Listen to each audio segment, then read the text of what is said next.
Alright, guys and gals, get your war boots on.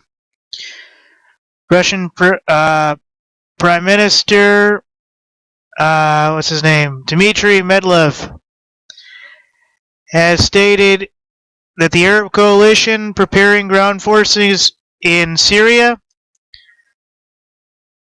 basically could and probably will kick off a world war, aka WW3. I've been talking to you about this for the last 3 days. This is what I'm going to bring you. We already talked about who's there.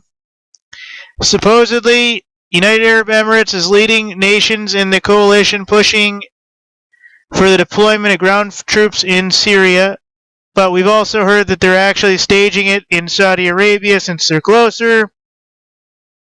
At a brief meeting held in NATO headquarters among coalition chairs, U.S. Defense Secretary Ashton Carter said February 12, the UAE expressed a desire to have ground troops in Syria, urging Saudi Arabia to support the proposal. We know by now they have. Now that everybody's on the ground, we have a Saudi Arabian Army spokesman, Brigadier General Ahmad Asari, said his country would only authorize deployment of ground troops in Syria if there is a consensus in the coalition. General Asari, ASSERI, was quoted in saying, "It's too early to talk about options. Today we're only talking about strategic level."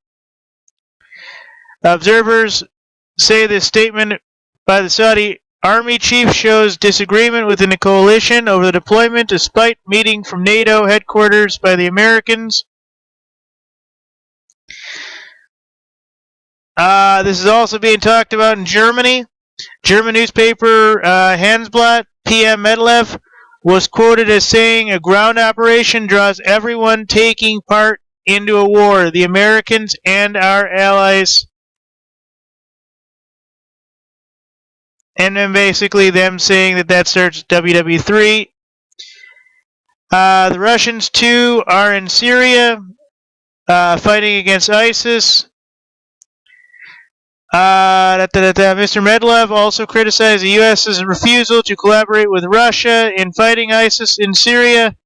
He said the relationship between Russia and U.S.-led coalition in Syria is not good, stating it needs closer collaboration in order to defeat ISIL. It's been estimated that 140,000 to 350,000 people have died so far in this conflict alone.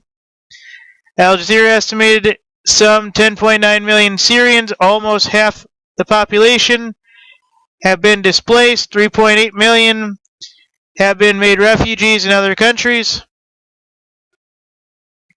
So Medvedev is actually saying that this is going to be WW3 in Syria, folks. This is no longer a joke. It's no longer hee hee ha ha time. My source on this just brings a little bit more of what I've been saying to focus. It says the who's and the what's.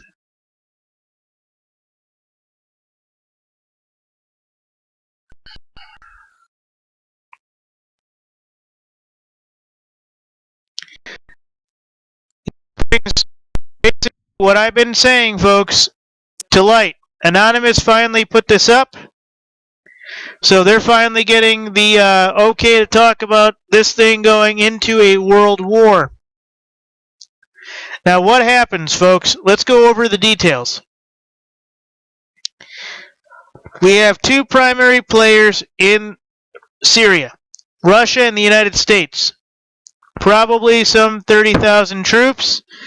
Syrian army probably strength at about 150,000 troops, let's say. I'll back it down to about 65 or 70,000 troops. They're fighting ISIS or ISIL, supposedly numbering in the 20s and 30s and 40s of thousands of troops. Even though, from my sources say they're all pretty much contractors that have moved all around the world doing various things, and their numbers are actually quite lower, around maybe, 12 or 15,000, depending on what region they're recruiting from that day. Blackwater's even supposedly on the ground with ISIS.